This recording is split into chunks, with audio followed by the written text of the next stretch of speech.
s'asseoir pour un moment et on va faire la dédicace d'un dîner. Et on va demander à la famille de venir en avant avec le bébé et suivre les directives du pasteur à vous. Alléluia. Et cette église va toujours grandir de deux façons. C'est soit par reproduction, soit par évangélisation. Amen. Et très souvent, on ne s'en rend pas compte, mais le premier âme que Dieu va nous confier, ce sont nos enfants. Et des fois, on oublie que nos enfants sont aussi des âmes que nous devons donner au Seigneur et que nous allons rendre compte à Dieu pour nos enfants et comment nous les avons guidés dans le voie du Seigneur. Donc c'est un privilège et un honneur aujourd'hui de présenter un dîner, Lorenz Charles. Et avant de procéder, je vais avant de procéder, je vais le dire comme on le répète souvent, qu'il n'y a aucun enfant qui est le produit d'un accident. Amen. Il n'y a aucun enfant qui est le produit d'un accident. Amen. Amen. Il n'y a aucun enfant qui est le produit d'un accident. Amen. Amen. Regarde ton voisin, dis-lui, je ne suis pas un accident. Je ne suis pas un accident.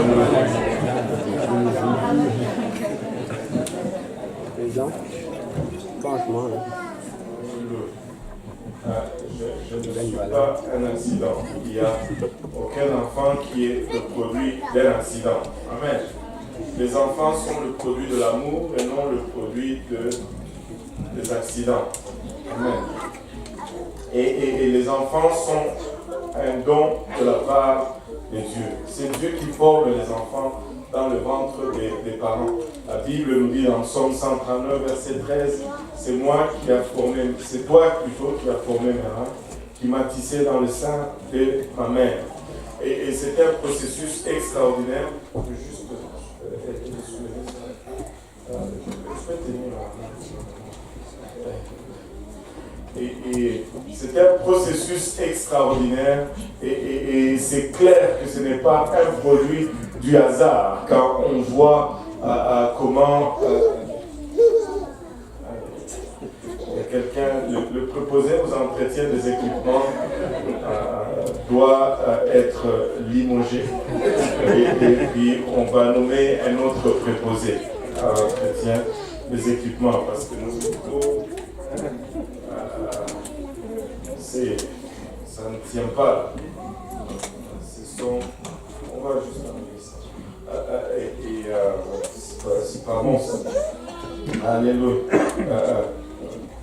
Quand on regarde le processus, comment les enfants sont formés dans le ventre des mamans, c'est extraordinaire.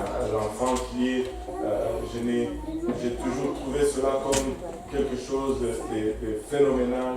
Un enfant qui est dans ce liquide dans la poche et il ne respire pas, mais son sang circule dans un seul circuit.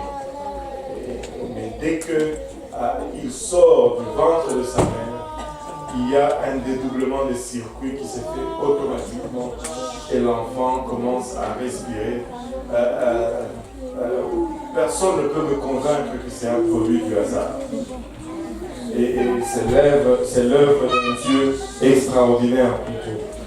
Voici, maintenant, tout enfant est un don de la part de Dieu. Amen. Amen. Les enfants sont des dons de la part de Dieu. Même ceux qui semblent être turbulents sont des dons de la part de Dieu. Psaume 127, verset 3 nous dit, voici les fils sont un héritage de l'Éternel. Le fruit des entrailles est une récompense. Et nous avons beaucoup d'héritage. Alléluia. D'autres héritages qui se sont remarqués.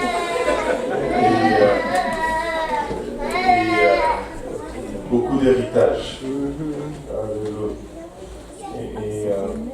Nous disions donc, voici les fils sont un héritage de l'Éternel, le fruit des entrailles est une récompense. Mais à tout don va venir avec de responsabilités. Lorsque Dieu nous accorde un don, il nous donne un don, il va nous demander des comptes par la suite, comment nous avons dû utiliser ce don. Le don va venir avec des responsabilités. Une des responsabilités, nous la retrouvons dans Deutéronome 6, versets 4 à 9.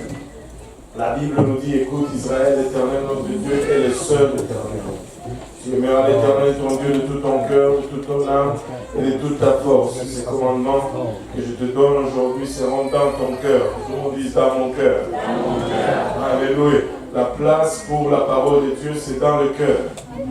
La place pour la parole de Dieu, ce n'est pas sur le chevet du lit. La place pour la parole de Dieu, ce n'est pas dans l'armoire, même si c'est la plus belle armoire, le mieux décoré.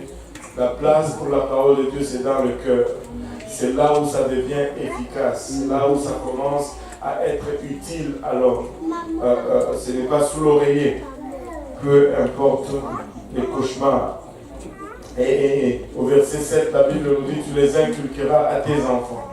Et tu en parleras quand tu seras dans ta maison, quand tu iras en voyage, quand tu te coucheras et quand tu te lèveras. Tu les liras comme un signe sur tes mains, ils seront comme des frontaux entre tes yeux.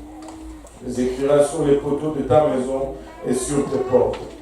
Dieu est en train de donner ce à quoi le Seigneur lui-même va s'y référer comme étant le commandement le plus important pour Israël.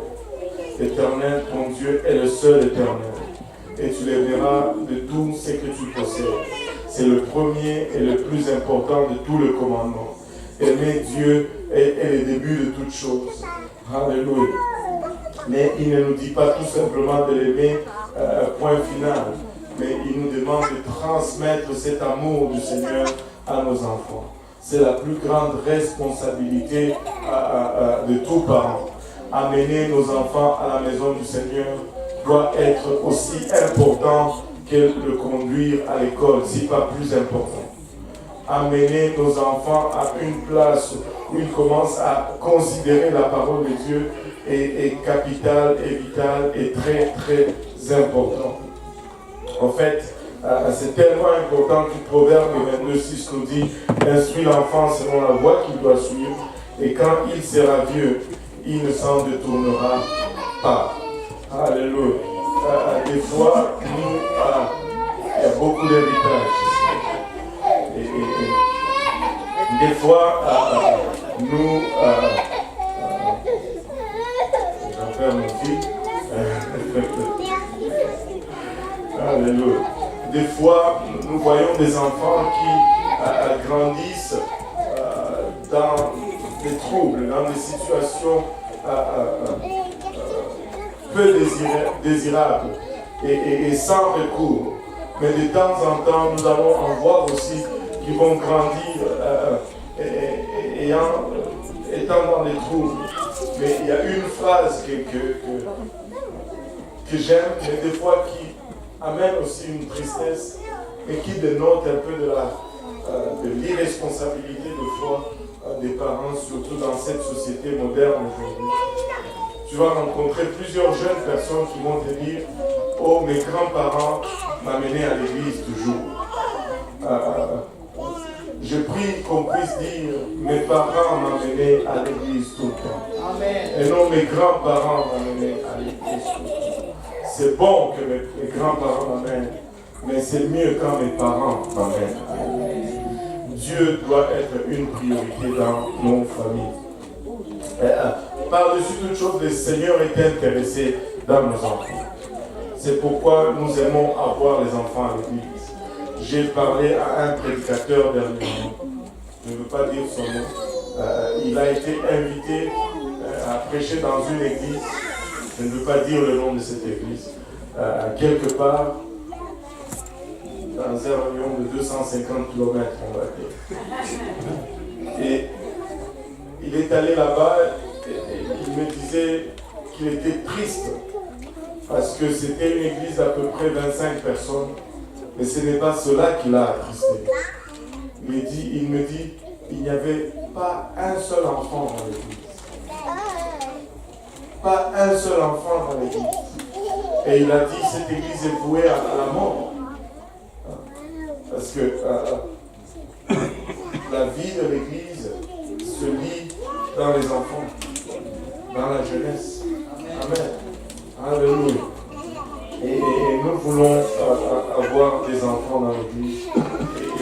Et si vous avez des familles qui veulent dédier leurs enfants, dites-leur que nous on fait des dédicaces. Amen. Alléluia. Regardez ce que l'opinion du Seigneur en ce qui concerne les enfants, Matthieu 19, versets 13 à 14. Alors on lui amena de petits enfants, afin qu'il leur imposa les mains et pria pour eux. Mais les disciples les repoussèrent. Les disciples qui étaient adultes pensaient que le Seigneur était trop occupé pour s'investir dans les enfants. Ils pensaient qu'il était il y avait des problèmes plus sérieux que les préoccupations des enfants. Mais cela a vexé le Seigneur.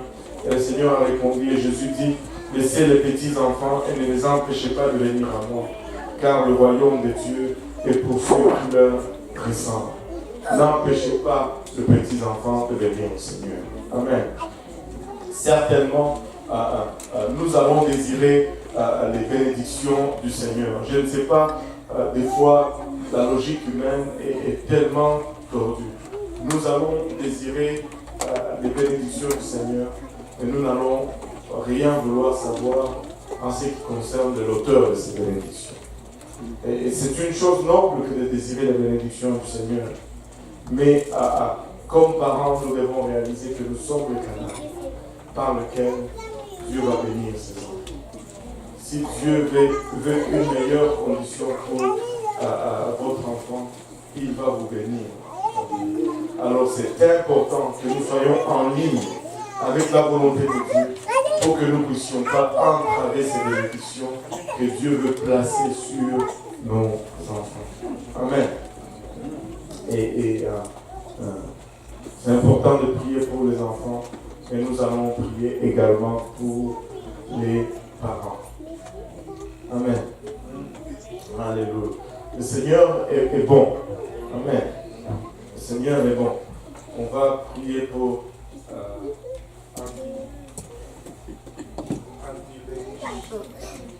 Andy Nelsha. Wow. Il est beau. Alléluia. Et il dort. Frère, tu veux prier pour le moment, alors que nous prions pour Andy Nelsha. Si la congrégation veut bien s'élever, alors que nous allons vers le Seigneur en prière. Alléluia. Père éternel, nous te rendons grâce, Papa, pour une autre vie fragile, une autre vie précieuse que nous tenons dans les bras, Seigneur. Et nous ne sommes pas sans nous émerveiller, Seigneur, alors que nous réalisons que dans cette fragilité, Papa, est enveloppé tout le potentiel d'un homme accompli, Seigneur, d'un homme fort, Papa, d'un homme devant qui, Papa, se dressent deux opportunités éternelles, Seigneur.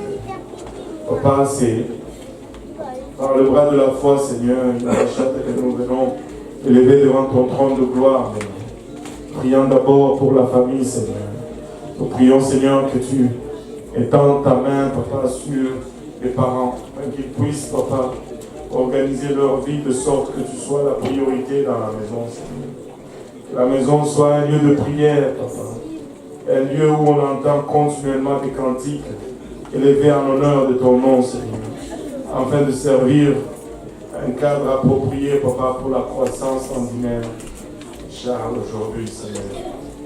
Père, alléluia. Prions pour la famille, les amis, les témoins qui sont ici présents. Que tu nous aides tous, Papa, à conformer nos vies, Papa, à ta parole, afin que nous puissions servir d'exemple en Guinée Charles, alors qu'il est en train de grandir, Seigneur. Il est trop jeune pour comprendre les choses spirituelles, Papa. Il a bâché ta main. Nous prions, Papa, que tu assignes un ange pour veiller sur lui, pour protéger ses sorties et ses retours, Seigneur. Papa, il a bachata.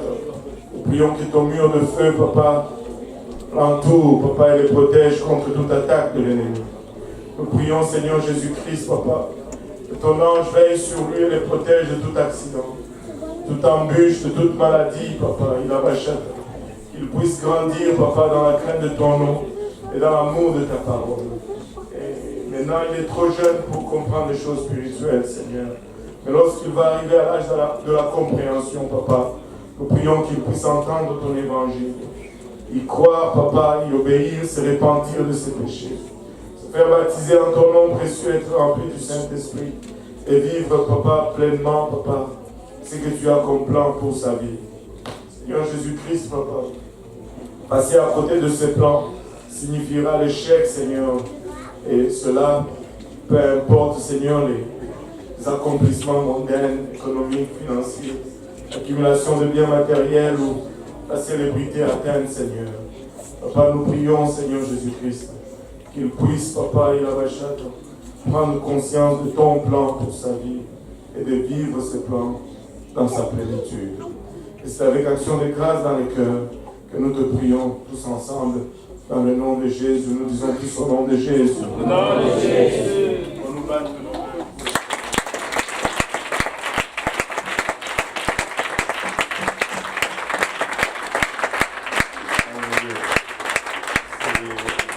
C'est un vrai garçon, il ne s'est même pas réveillé. Alléluia. Gloire au nom de Jésus. Les enfants peuvent descendre dans leur classe avec leur enseignant.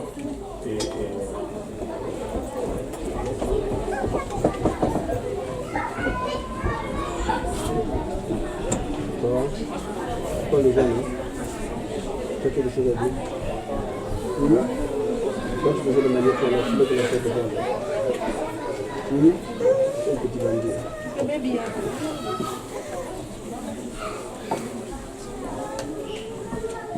Alléluia. Les enfants vont descendre dans leur classe avec leurs enfants, avec leurs enseignants, pas avec leurs enfants. Alléluia. Je suis traumatisé par les enfants. Alléluia. Le Seigneur est bon, n'est-ce pas? A-t-il été bon pour quelqu'un cette semaine? Alléluia.